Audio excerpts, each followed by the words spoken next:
Welcome to Maheshan IAS. Your rank is our responsibility. Hello नमस्कार, जय हिंद, वंदे मातरम। स्वागत करता हूं आपका महेशन आईएएस डिजिटल प्लेटफॉर्म पर। पुतिन के घर पर 91 ड्रोन से हमला हुआ है, ऐसे एलिगेशंस लगाए जा रहे हैं रशिया के द्वारा, जबकि यूक्रेन इस बात की बिल्कुल साफ मना कर रहा है और ट्रंप ने यह कहा है कि अगर ऐसा हुआ होगा तो मैं सजा दूंगा उसको।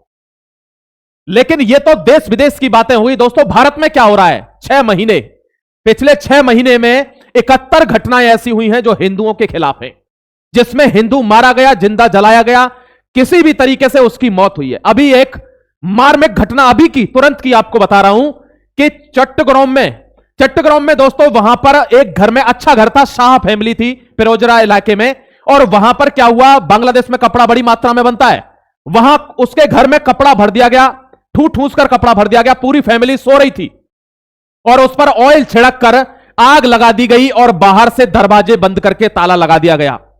पूरी फैमिली वहां जल गई, पूरी हिंदू फैमिली जल चुकी। अंदर सोते हुए लोगों पर ये जो नरसंहारता हो रही है, इसके खिलाफ अभी कोई जवाब नहीं दे रहा। मैं इससे परेशान हूं, कोई स्टैंड नहीं है, कुछ नहीं है। बांग्लादेश ने हमको धमकी दे दी है।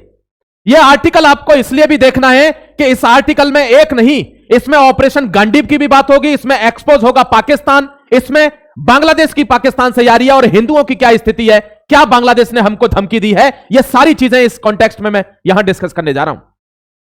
आप आर्टिकल में देखेंगे कि बांग्लादेश हमको धमकी दे देता है, भारत को अभी फर्क नहीं पड़ रहा।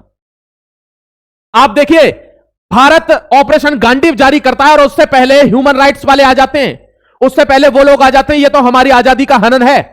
बांग्लादेश में कश्मीर की आजादी के नारे लगते हैं, उसके ऊपर कोई दिल्ली पर आकर नहीं बैठता है दिल्ली में कि भारत के खिलाफ नारे बांग्लादेश में क्यों लग रहे हैं। आप एक बात सुनिए, या तो ये एक बहुत बड़ा ट्रैप है और या दोस्तों ये अब पीछे की तरफ खिंच रहे हैं। दो चीज इसमें है, दोनों चीजें हैं, क्योंकि बार बार हिंदू को मारा जा रहा है, बार बार भारत को नचोटा जा रहा है, बार बार हमको धमकियां दी जा रही है। यहां देखिए, हादी की मौत के बाद मंजर ऐसा हो गया है कि बांग्लादेश में कोई भी कम्युनिटी हो, सिर्फ हिंदू नहीं, हिंदू, बौद्ध, सिख, क्रिश्चियन, कोई भी हो, उसको धमकी दी गई है कि अगर वो रेडिकल इस्लाम को नहीं मानता है, शरिया को नहीं मानता, उसके खिलाफ है, तो उसके साथ यही होगा जो पिछले 6 महीने में 71 वारदातों में हिंदू के साथ हुआ है। यहां देख लीजिए, cancel work permit for Indians, Osama Hadis outfit 24 hour ultimatum to Yunus government, anti India rhetoric peaks in Bangladesh. ये जो हदी की पार्टी के नए नए लीडर हैं, उन्होंने ये अल्टीमेटम दे दिया यूनुस गवर्नमेंट को कि या तो 24 घंटे के अंदर सबका वर्क परमिट कैंसिल होना चाहिए भारत वालों का, वरना ये ऐसे ही मरेंगे। इस पर भारत कोई स्टैंड नहीं ले रहा है। आप कमेंट सेक्शन में बताना कि भारत को इस पर स्टैंड लेना चाहिए कि नहीं लेना चाहिए। यहां देखिए, आप एक चीज आपको दिखा देता हूं, ये यूनुस है पीछे, और ये कौन है? Nearly 78 years after chanting of slogan Pakistan जिंदाबाद। 78 साल तक यह स्लोगन बोलने के बाद, with much enthusiasm the son of Dula Mila Saudagar, Chittagong based goldsmith member of the Pakistan Muslim League national guard, यानी यहां पर दोस्तों ये व्यापारी है, चिट्टगोंग में रहता है। अब इनके इशारे पर हिंदुओं के घर जलाए जा रहे हैं, उनको मारा जा रहा है। एक माइनॉरिटी को वहां बहुत टारगेट किया जा रहा है, लोग इस पर बात नहीं कर रहे, लोग इस पर ध्यान ही नहीं दे रहे। बहुत सिचुएशन खराब है। वहां से वीडियोस आ रहे हैं दोस्तों, कॉन्फिडेंशियल वीडियोस हैं, वो कह रहे हैं कि हमको रहने में डर लग रहा है यहां पर।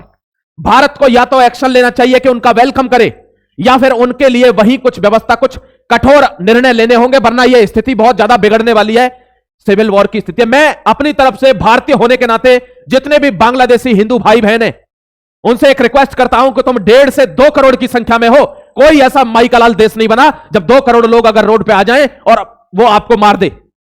आपको डरने केवल, मैं क्षत्रिय हूं, हर वो व्यक्ति क्षत्रिय है जो जानता है कि अगर मेरी मौत सामने है तो मैं फिर एक्शन लेकर जाऊंगा, ऐसे नहीं जाऊंगा, डर के सहम के नहीं जाऊंगा। यह चीज समझने की बात है। अगर आप अपने लिए आवाज नहीं उठाएंगे, अपना ग्रुप नहीं बनाएंगे, अपनी पार्टी नहीं बनाएंगे, इकट्ठे नहीं रहेंगे, तो माइनॉरिटी का यह होगा परसिक्यूशन। आप में भी पावर है, आप 90 सीट्स को वहां पर इफेक्ट करते हैं, माइनॉरिटी 90 सीट्स को इफेक्ट करती है बांग्लादेश में, तो माइनॉरिटी के पास भी ताकत है। माइनॉरिटी अपनी आवाज उठाए, लेकिन मिलकर उठाए। अगर आप अकेले पढ़े तो आपके ऊपर यह ज्यादती होती रहेगी, क्योंकि रेडिकलाइजेशन बहुत भारी हो चुका है, ध्यान रखिएगा। यहां देखिए दोस्तों, यह मैं जो दिखा रहा था चिट्टगांव में, इनके इशारों पर जो पाकिस्तान जिंदाबाद के नारे लगाते हैं, उनके इशारों पर अब वहां भारत के ऊपर हमला हो रहा है और दिन ब दिन हो रहा है और उसके बावजूद धमकियां भी दी जा रही हैं। इसका मतलब क्या है कि भारत कुछ करे, यही है इसका मतलब। पाकिस्तान कह रहा है कि हम कुछ कर दे तो टुच्च से अटैक कर देता है। बांग्लादेश इतना हल्ला मचवा रहे हैं, इतना कुछ करवा रहे हैं, ये कुछ कर क्यों नहीं रहा है? क्योंकि हर चीज की एक सीमा है। श्री कृष्ण कहते थे कि 99 गालियां माफ कर दूंगा शिशुपाल की, लेकिन 100 भी पर फिर उसको मारूंगा पीटूंगा नहीं, खत्म कर दूंगा। हर चीज की सीमा है, वो सीमा चल रही है। यहां देखिए दोस्तों, ये पाकिस्तान है। पाकिस्तान के लोग क्या कह रहे हैं, देखिए, that was good that Pakistan was broken in 1971 cause now Pak and Bangladesh can sandwich India military. अच्छा हुआ जो पाकिस्तान हार गया 1971 में। अगर नहीं हारता तो बांग्लादेश नहीं बनता, और बांग्लादेश नहीं बनता तो आज पाकिस्तान और बांग्लादेश मिलकर इंडिया का सैंडविच नहीं बना पाते मिलिट्री का। भारत के जाबाजों का सैंडविच बना दोगे तुम? तुम्हारे पास तो तब भी मौका था, तब भी तो ये ईस्ट पाकिस्तानी था, आज तो ये बांग्लादेश है। जब तुम उस समय बाल नहीं उखाड़ पाए तो अब क्या ही उखाड़ लोगे यार? ये केवल अपने आप में बोल रहे, अपने देश को प्रोत्साहन। देखिए, हमारी मीडिया ऐसा काम नहीं करती है। हमारी मीडिया तो अलग ही प्रोपेगेंडा में लगी हुई है। उसको जो पैसे फेंक देगा वही कुकू कुकू करके आती है। और ये अपने देश के लिए बोल रहे हैं, चाहे भले ही भूखे मर रहे हो। ध्यान रखिएगा आप। ये देखिए दोस्तों, Pakistan infiltration of Bangladeshi security agency stands exposed. हां, पाकिस्तान ने बांग्लादेश में पूरी तरीके से कदम जमा लिए हैं। यह हमारे सिक्योरिटी ने एक्सपोज कर दिया है कि वो इस तरीके से घुस चुका है जैसे यह उसी का देश हो।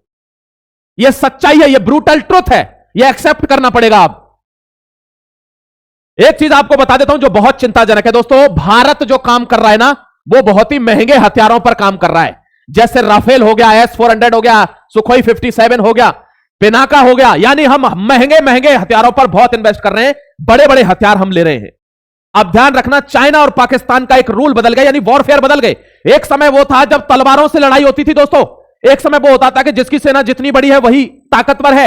एक समय जब आया जब जिसके पास हैवी वेपन्स हैं, न्यूक्लियर हथियार हैं, वही जीतेगा। और यह समय वो आ गया है कि जिस पर सबसे ज्यादा हथियार है वो जीतेगा। अब सबसे ज्यादा हथियार आप महंगे तो बहुत ज्यादा ले नहीं सकते, तो पाकिस्तान ने छोटे छोटे छुटमुट जो चाइना प्रोडक्शन कर रहा है, हजारों लाखों की संख्या में 1 लाख ड्रोन आपने मान लीजिए S-400 यहां लगा दिया, 1 लाख ड्रोन आ रहे हैं। सेम वो स्थिति हो रही है जो हमास ने करी थी इजराइल के साथ।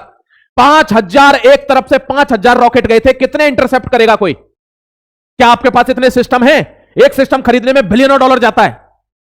इसका मतलब है वॉरफेयर का नजरिया चेंज हो गया है। आपके पास मैक्सिमम हथियार होना चाहिए, आपके पास लाखों मिसाइल, लाखों रॉकेट, लाखों कामाकाजी ड्रोन होने चाहिए। बड़े अगर 4 हथियार हैं उनसे काम नहीं चलने वाला, यानी वॉरफेयर चेंज हो गया है और चाइना इसी को अपना रहा है। ध्यान रखना, 1-1 लाख से ज्यादा मिसाइलें चाइना के एक एक कोने में रखी हुई हैं, क्योंकि उसको पता है कि मेरा सामना 2 देशों से होगा और दोनों ताकतवर हैं, या तो होगा अमेरिका और या होगा भारत। अब भारत को यह समझना होगा। इसी वजह से 79,000 करोड़ का अभी इन्वेस्टमेंट किया है मिलिट्री को मजबूत करने के लिए। हमारा जब हमारी इकोनॉमी $2 बिलियन थी, तो $2 ट्रिलियन थी दोस्तों, उस समय पर 41 बिलियन का हमारा डिफेंस था। अब हमारा 84 बिलियन का डिफेंस है, हमारी इकोनॉमी 4.1 है, यानी इकोनॉमी बड़ी है तो यह भी डबल हुआ है। अब हमको यह और आगे ले जाना होगा, 1 ट्रिलियन ले जाना होगा, और उसके लिए भारत को जो करना है इकोनॉमी को बढ़ाना होगा।